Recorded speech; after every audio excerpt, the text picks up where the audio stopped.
구원하신 주님께 감사의 박수 올려드리겠습니다. 오늘 본문 말씀에 등장하는 사건은 아마 바울의 예루살렘 방문 이후 일어난 사건이었던 것 같습니다. 그것이 지난주 말씀이었습니다. 여러분들 기억나십니까? 디도에게 예루살렘 교회의 유대주의자들은 할례를 받으라고 사도 바울과 디도에게 권유하였고, 사도 바울은 절대로 그럴 수 없다라고 타협하지 않았습니다. 이제 그 이후에 일어난 사건인 것 같아요. 베드로예요. 게바가 안디옥 교회에 방문을 하게 됩니다. 사건의 개요를 좀 말씀을 드리겠습니다. 그 안디옥 교회에 게바는 이제 예루살렘 교회의 지도자들 중에 한 명이었습니다. 안디옥 교회는 이제 이방인들이 많이 주로 있는 교회죠. 그곳에서 이방인 신자들과 함께 교제하며 식사를 했습니다. 그런데 이 야고보, 예루살렘 교회의 또 다른 지도자 야고보에게서 온 어떤 이들이 안디옥 교회에 찾아오게 되었어요. 그 사람들은 예루살렘 교회에서 온 유대주의자들이었습니다. 야고보로부터 온 그 유대주의자들, 그 사람들이 도착하자 안디옥 교회에 게바는 더 이상 이방인 신자들과 식사 자리를 갖지 않은 것이 사건의 개요입니다. 게바는 유대주의자들이 예루살렘 교회에서 온다라는 소식을 들었고, 그리고 이방인 신자들과 안디옥 교회에 있는 이방인 신자들과 밥을 먹었었지만, 온다는 소식을 듣고 나는 이제 더 이상 밥을 먹지 않겠다라고 선택을 한 것입니다. 게바가 이방인 신자들과 같이 식사를 한다는 그 의미는 뭐였을까요? 고대 근동의 문화에서 식사를 같이 한다라는 것은 단순히 밥을 같이 먹는 사이라는 의미가 아니었습니다. 우리나라도 이 밥의 식사에 대한 의미가 남다르죠. 그래서 다른 문화와는 다르게 인사말로 식사하셨어요라는 말이 있을 정도로 밥에 대한 애정, 그리고 밥을 먹었는지에 대한 관심, 밥 먹었어요? 식사하셨어요? 이런 관심이 남다르다라는 것을 우리도 느껴요. 근데 밥을 먹는다라는 것은 우리 문화에서도 단순히 그냥 밥 먹는 사이가 아니라 같이 함께하는 사이, 어떻게 보면 같은 동지, 같은 어떤 그런 형제 자매, 친구, 친한 사이, 그런 것이라는 의미를 줄 때가 있습니다. 그래서 억지로 우리가 식사를 해야 되는 그러한 자리 빼고는 우리는 주로 나와 함께하는 사람들과 식사를 하기 원합니다. 그건 저와 여러분들도 마찬가지라고 생각을 합니다. 이 고대 근동에는 더 심했습니다. 이 의미가 더 엄격했습니다.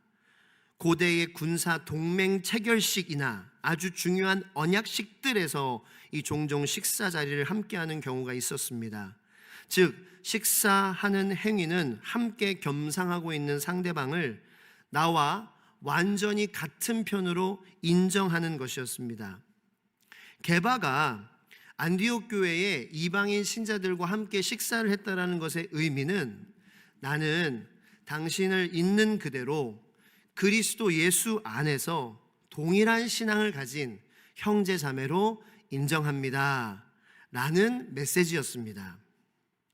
그런데 그런 게바가 유대주의자들이 온다는 소식을 들은 이후로 나는 당신들과 식사를 하지 않겠습니다 라고 결정을 한 것은 유대인과 이방인의 하나됨이라는 거룩한 공동체성을 교회의 지도자인 게바가 스스로 부정한 셈입니다. 게바가 왜 그런 선택을 했을까요? 저는 게바에게도 나름의 이유가, 항변할 어떤 그런 변호할 말이 있었을 거라고 생각을 합니다. 아마도 게바는 이렇게 생각을 했을 수도 있어요. 유대주의자들이 온다는데 내가 굳이 계속 같이 이방인들과 식사를 해서 유대주의자들과의 마찰이 이제 생기는 것을 피하는 그러한 방책으로 내가 식사를 하지 않기를 선택한 것이다 라는 생각으로 식사하기를 멈췄을 수도 있어요. 불필요한 마찰, 그것 때문에 괜히 안디옥 교회의 분위기가 안 좋아지고 큰 소리가 오고 가고, 그리고 그로 인하여서 예루살렘 교회도, 내가 예루살렘 교회 지도자인데 괜히 뭐 게바가 이렇게 했더라 라는 그런 것을 이제 이렇게 보여줌으로 예루살렘 교회도 문제가 생길 수 있고, 그래서 나는 그러한 마찰들을 피하기 위해서 그렇게 선택한 것이다 라고 했을 수도 있어요. 그죠? 지금 특별히 이 예루살렘에서 사도 바울과 디도가 할례를 권유받았는데 하지 않은 그 사건이 일어난 다음이잖아요. 그러니까 어떻게 보면 이 예루살렘 교회에서 조금 민감한 시기라고 할 수 있다고 볼 수 있지요. 좀 이방인을 향한 그 복음의 능력, 그것을 유대인이 소화하기가 쉽지 않다라고 제가 지난주에 말씀을 드렸잖아요. 그 소화하기가 쉽지 않은, 그 전통을 깨기가 쉽지 않은 그런 것이 이제 막 소화되기 시작한 초기 단계인데 조금 조심할 필요가 있지 않느냐는 거죠. 그것이 어떻게 보면은 참 똑똑하다, 뭐 지혜롭다라고까지도 얘기할 수도 있고, 참 융통성 있는 그러한 생각이구나라고 말을 할 수도 있는 그러한 생각인 것 같아요. 그러나 예수님은 어떻게 생각하실까요? 예수님이 십자가에서 죽으신 것은 모든 사람들을 위해서입니다. 유대인들을 포함한 유대인들, 이방인들, 그리고 모든 나라의 사람들을 위한 복음이었습니다. 모두를 구원하기 위해 예수님께서는 십자가에서 죽으시고 부활하신 그 예수님께서 이 베드로의 그러한 생각, 불필요한 마찰 때문에 하지 않았어요. 그 예수님께서 베드로야, 너 참 잘했다. 맞아, 네가 그렇게 식사를 안 해서 불필요한 마찰을 네가 이렇게 예방했어. 너 참 잘했어. 이렇게 예수님께서 베드로와 동의하실까요? 베드로의 마음도 얼핏 들어보면, 생각해보면 맞는 마음 같지만, 예수님이 예루살렘 교회의 주인이시죠. 예수님이 안디옥 교회의 주인이시죠. 그러면은 예수님께서 예루살렘 교회를 책임져 주실 거예요. 그렇다면은 베드로도 우리도 예수님이 원하시는 방향으로 가면은 예수님의 교회는 흥할 수밖에 없는 거예요. 살아날 수밖에 없는 거예요. 예수님의 원하는 대로, 방향대로 가면은 예수님께서 그 교회를 지켜주실 것입니다. 또 한 가지, 아까 게바가 식사를 거부한 이유 중에 불필요한 마찰을, 근데 그 불필요한 마찰에 대한 어떻게 보면 두려움이겠죠. 인간적인 두려움. 그 두려움 때문에 아마 게바는 식사를 거부했을 것입니다. 비판에 대한 두려움이겠죠. 유대주의자들이 가진 음식법, 레위기 11장에는 먹어도 되는 동물들과 먹어서는 안 되는 동물들을 날카롭게 구분해 지켜야만 하나님의 백성으로서 자격이 있다라고 단정 지었기 때문에, 그래서 이방인과 함께 먹는 것도 탐탁치 않아 하는데, 이 음식법에 걸리는 내가 지금 음식을 먹는다고 하면 예루살렘 지도자인 나로서 자격이 없는 사람으로 규정될 수 있기 때문에 아마 베드로는 좀 두려운 마음도 가지고 있지 않았을까라는 생각을 합니다. 여러분, 아무리 베드로에게 이유가 있었더라도 그 이유는, 그리고 베드로의 결정은 이방인 신자들에게 이 복음의 능력을 의심하게 만드는 선택이었습니다. 그리고 게바와 식사를 전에는 함께 했지만 이제는 함께 못하는 신자들, 그리고 그러한 사실들을 실제로 아는 모든 안디옥 교회의 신자들은 분명히 게바의 선택으로 상처를 받았을 것입니다. 배신감을 느꼈을 것입니다.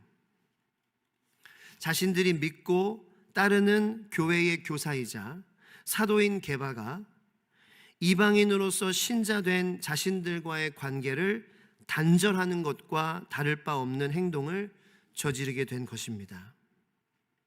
그리고 심지어 안디옥 교회의 주요 지도자인 바나바마저 게바의 그런 행동을 따라간 것은 모든 이방인 신자들이 마치 유대인 신자들보다는 훨씬 하등한 존재라는 차별적 선언을 한 것이나 다름없었습니다. 교회는 갈라지고 이방인 신자들은 교회를 떠나고 신앙생활에 굉장히 큰 상처를 받게 될 위기가 이 안디옥 교회에 처하게 되었습니다.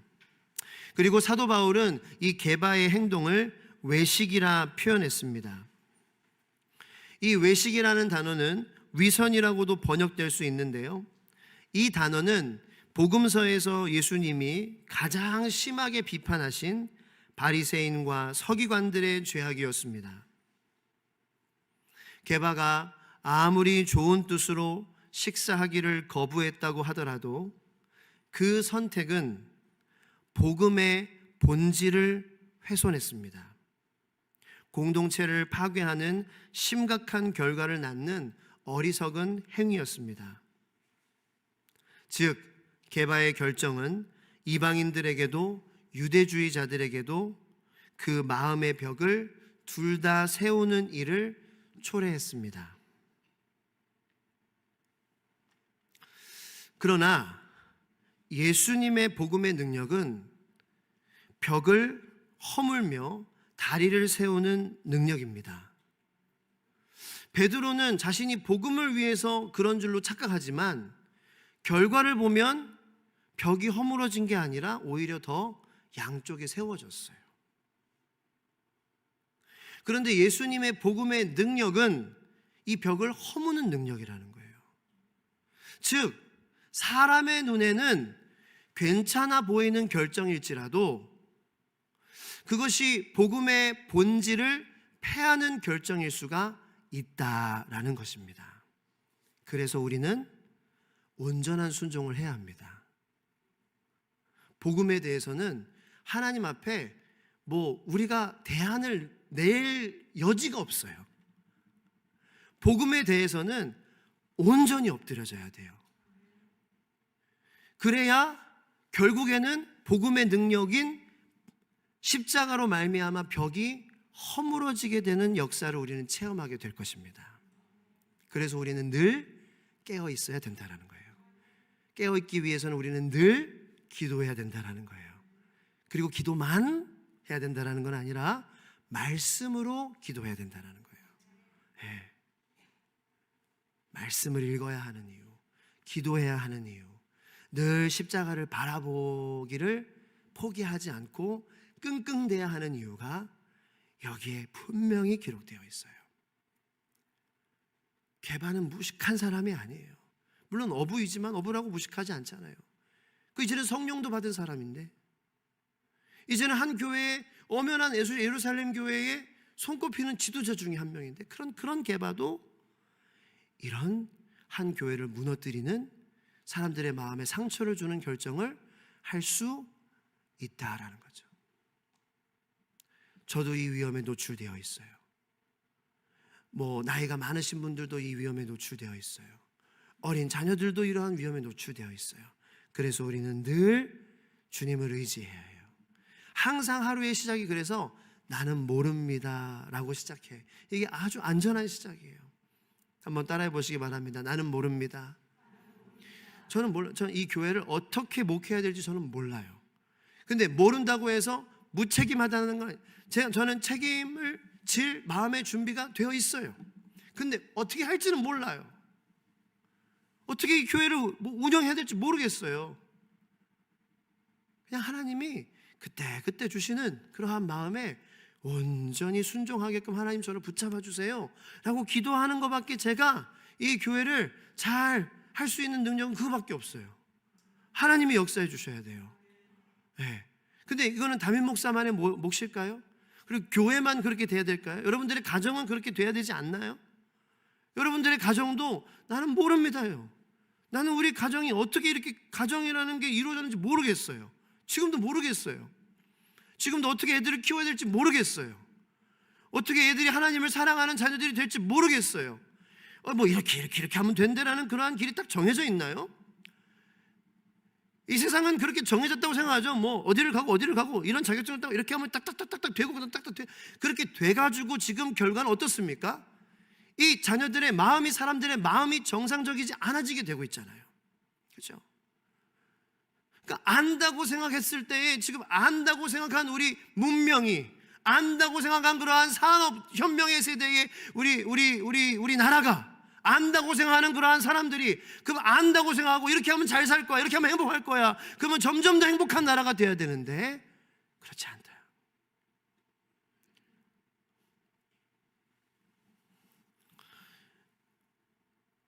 뭐 남자와 남자가 사랑하는 그러한 거, 여자와 여자가 사랑하는 거, 그리고 가족도 부부가 아니라 이제 뭐 3명이서 부부가 될 수도 있고 4명이서 부부가 될 수도 있고, 지금 그렇습니다. 그럼 어떻게 해야 될까요? 우리 다 안다고 생각했잖아요. 이렇게 하면 잘 될 거야, 행복할 거야, 그러면은 잘 살 거야, 건강할 거야. 이제는 우리가 정말 다시 모릅니다의 자세로 엎드려져야 될 때예요. 그냥 하루하루 복음 앞에, 하나님 말씀 앞에 순종하는 것밖에, 납작 엎드리는 것밖에, 주님이 말씀하시는 거에는 여부를 두지 말고, 뭐 다른 아이디어를 추가할 것도 없어요. 뭐 가하거나 더하거나 뺄 것도 없어요. 그냥 복음이면 충분한 줄로 믿습니다. 복음은 벽을 허물어뜨리고, 한번 따라해보세요. 복음은 벽을 허물어뜨리고 다리를 세웁니다. 우리 가정에 다리들 세워야 될 다리가 한둘인가요? 무너진 그러한 가정들이 한둘인가요? 아파하는 가정들, 그래서 상처받은 가정들, 신음하는 가정들, 그것이 그 자녀들에게도 영향이 가고 있지 않나요? 그 자녀들에게도 영향이 갈 수 있지 않나요? 그러면 다리가 세워져야 돼요. 이제는 그 상처와 쓴뿌리와 증오와 저주와 미움과 두려움의 벽들이 허물어져야 될 때인 줄로 믿습니다. 그러기 위해서는 오직 유일한 능력, 이 복음의 능력밖에 없다라는 거예요. 복음의 능력만이 다시 단절된 관계들을 하나로 이어줄 수 있는 줄로 믿으시길 축원합니다. 복음의 능력만이 다시 화평케 하고 이어붙이는 하나님 나라의 능력인 줄로 믿으시길 축원합니다. 바울은 그런 복음의 능력을 에베소서에서 이렇게 표현했어요. 세번역 성경입니다. 에베소서 2장 14절로 16절까지의 말씀을 다 같이 읽겠습니다. 시작. 그리스도는 우리의 평화십니다. 그리스도께서는 유대 사람과 이방 사람이 양쪽으로 갈라져 있는 것을 하나로 만드신 분이십니다. 그분은 유대 사람과 이방 사람 사이를 가르는 담을 자기 몸으로 허무셔서 원수된 것을 없애시고 여러 가지 조문으로 된 계명의 율법을 폐하셨습니다. 그분은 이 둘을 자기 안에서 하나의 새 사람으로 만들어서 평화를 이루시고 원수된 것을 십자가로 소멸하시고 이 둘을 한 몸으로 만드셔서 하나님과 화해시키셨습니다. 아멘. 이러한 능력은 오직 유일하게 하나뿐인데, 그것은 바로 십자가 예수 그리스도의 복음의 능력이라는 것입니다. 사도 바울은 오늘 본문에서 그리스도께서 십자가에서 죽으심으로 허무신 것을 다시 세우는 사람이 되지 않으려고 몸부림치는 사람이다라는 것을 우리는 엿보게 돼요. 그것이 우리가 너무나도 잘 아는 갈라디아서 2장 20절의 고백입니다.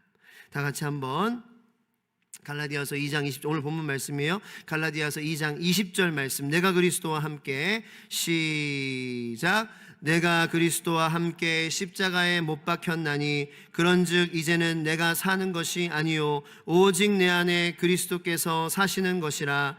이제 내가 육체 가운데 사는 것은 나를 사랑하사 나를 위하여 자기 자신을 버리신 하나님의 아들을 믿는 믿음 안에서 사는 것이라. 아멘. 왜 이렇게 바울은 끙끙대며 고백할까요? 왜요? 자기는 다 해봤거든요.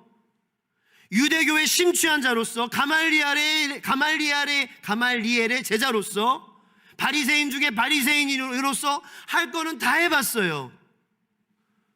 그래서 하나님과 하나 되고 싶어 했고 사람들과 하나 되고 싶어 했어요. 그런데 예수 그리스도의 복음의 능력으로 말미암지 않으니까, 예수 그리스도의 복음의 능력으로 말미암지 않으므로 모든 노력은 오히려 벽을 세우는 꼴이 되어버렸다는 것을 사도 바울은 누구보다도 몸소 느꼈던 사람이었기 때문에, 이제는 아무것도 능력이 없어. 그리스도의 복음의 능력을 의지하는 것, 그 복음의 능력을 내가 매일매일 누리고 살아가는 것 밖에는 벽을 허무를 수 있는 능력이 이 세상에서 아무것도 존재하지 않아. 돈도 우리를 하나 되게 못해요. 예를 들어서요, 저희 교회 빚이 한 번에 갚아져요? 그럼 우리가 하나가 될까요? 답은 우리 다 알아요. 우리 가정이 지금 돈이 없어서, 뭐가 없어서 지금 서로 사랑하지 못하나요?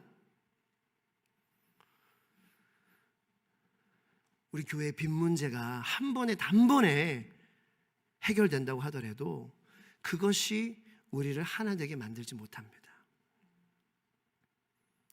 그것을 고백해야 우리 주의 소망교회는 희망이 있는 거예요. 할렐루야. 빚이 해결해 주는 게 아니에요. 복음만이 해결할 수 있어요. 복음만이 우리를 하나 되게 할 수 있어요. 복음만 갖고 있으면 빚이 있을 때도 없을 때에도 어떠한 상황에도 예수 그리스도의 복음만 가장 중요하게 생각하고 복음만 붙잡고 있으면은요, 아무 문제 없을 줄로 믿습니다.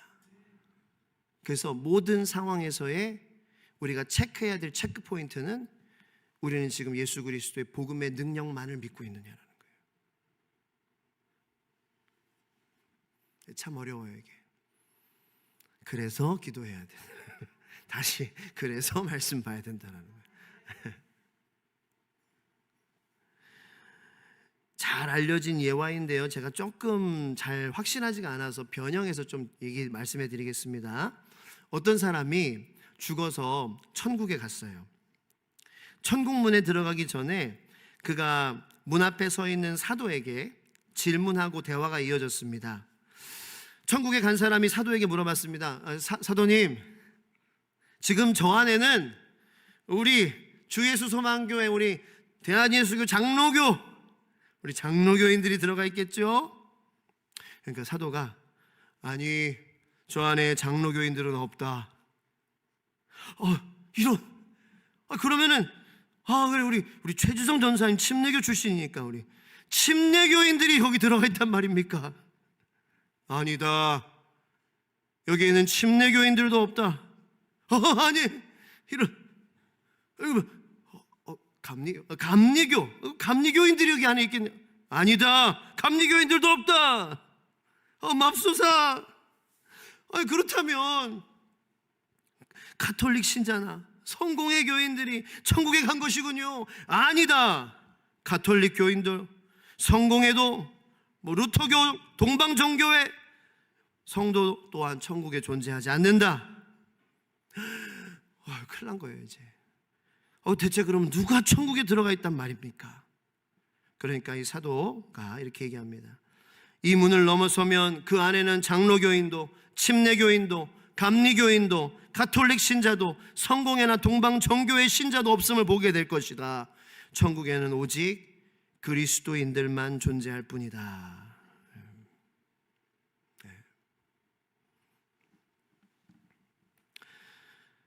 우리 시간 같이 기도하기 원하는데 우리 찬양을 했으면 좋겠는데 이 찬양이 어려우시대요, 우리 찬양팀이. 그래서 어떻게 해야 되나, 어떻게 해야 돼요? 그래도 해야지 열심히.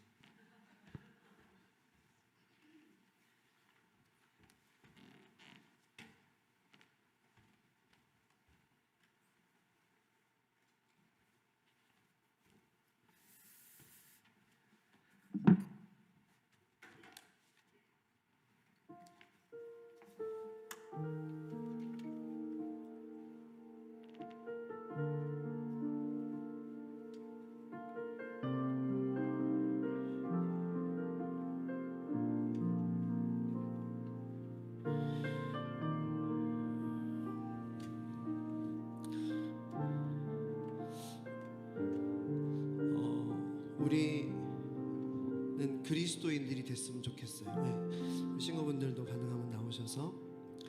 여러분, 하나님의 나라는 그리스도인들만 갈 수 있는 곳이라는 거예요. 그럼 내가 그리스도인인지를 우리가 기도하기를 원하는데, 우리 그리스도인이라고 하지만, 그리스도인이라고 하죠. 그런데 내 안에 그리스도 외에 사도 바울의 그 끙끙거림, 그 사도 바울이 2장 20절에 고백한 내가 그리스도와 함께 십자가에 못 박혔나니 그런즉 이제는 내가 사는 것이 아니요. 내가 사는 것이 아닌 게 뭘까요? 우리가 오늘도 나로서 화상길로서 내가 하루를 살았잖아요. 근데 사도 바울은 내가 사는 것이 아니라는 거예요. 사도 바울로 태어나고 사도 바울로 그 하루를 살았을 텐데, 그러니까 사도 바울은 끙끙거리며 살았던 것 같아요. 애쓰면서 살았어요. 정말 몸부림치면서 살았어요. 내가 내 이름으로 살면 안 되지. 아니 내 이름으로 살아도 내가 그리스도를 위해 오늘 살아야지 라는 그 끙끙거림이 우리에게 있어요. 저는 그거를 얘기하는 거예요. 어쩌면은 베드로도 그러한 마음을 잃어버렸을 때 딱 그때 마귀가 그 마음에 틈탔던 것 같아요. 내가 오늘도 베드로로서 하루를 사는 것이 아니라 그리스도를 위해서 사는 사람이 되자. 복음을 위해서 사는 사람이 되자.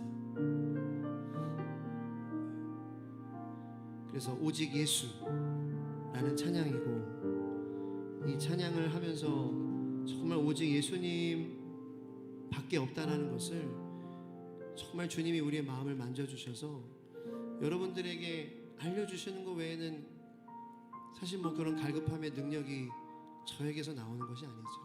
이 설교를 들었다고 여러분들의 마음이 나는 예수로 살고 예수로 죽을 건 주님이 만져주셔야 될 것 같아요. 그러면 우리가 기도하자는 거죠. 오직 예수. 주님, 제가 오직 예수로 살아야 되는데 주님이 저의 마음을 만져주셔서 오직 예수로 내가 살아갈 수 있도록 하나님 저를 붙잡아 주세요. 찬양하겠습니다.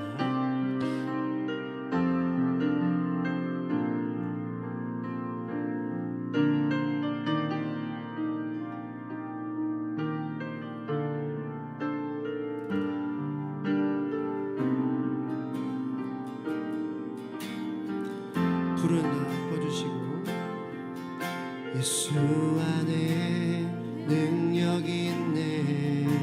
나 힘이 없어 쓰러질 때도 넘치는 은혜와 사랑, 그 능력으로 승리 얻으리.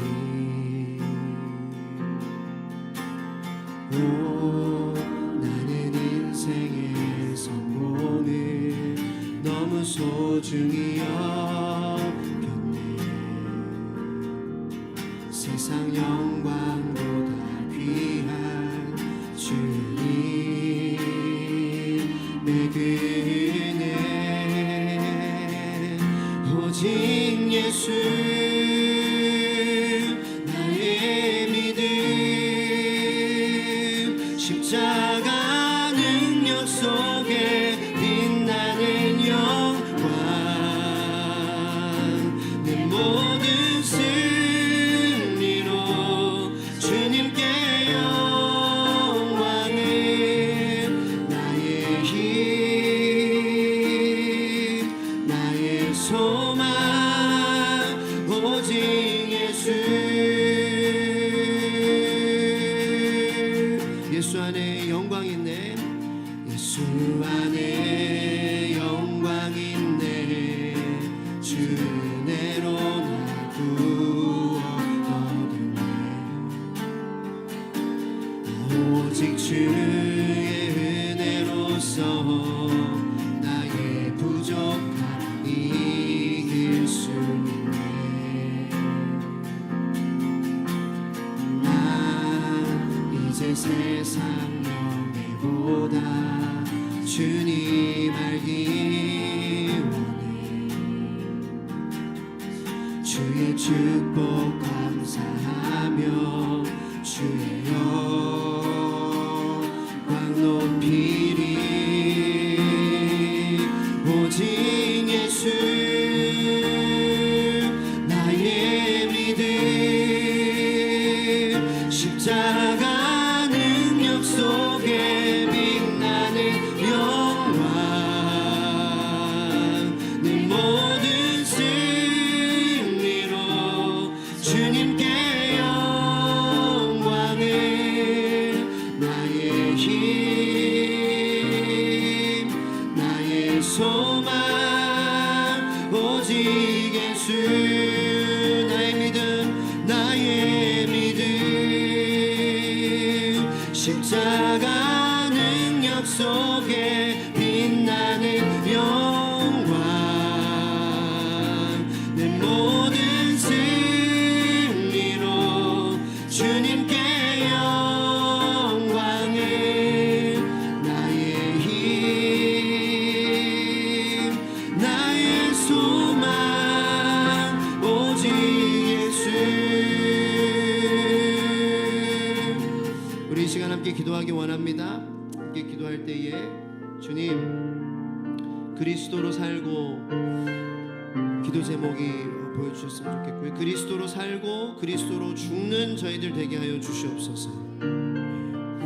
우리 기도 제목 한번 띄워주시면 우리 다 같이 한번 이거 읽고서 주여 세 번 하고 기도하겠습니다. 이게 우리 기도 제목입니다. 시작. 주님 기도합니다. 오늘도 그리스도만으로 살지 못했던 것을 회개합니다. 나를 하나님의 나라 가운데서 살게 하는 유일한 능력인 그리스도로 살게 하여 주시옵소서. 기도하겠습니다. 주여 주여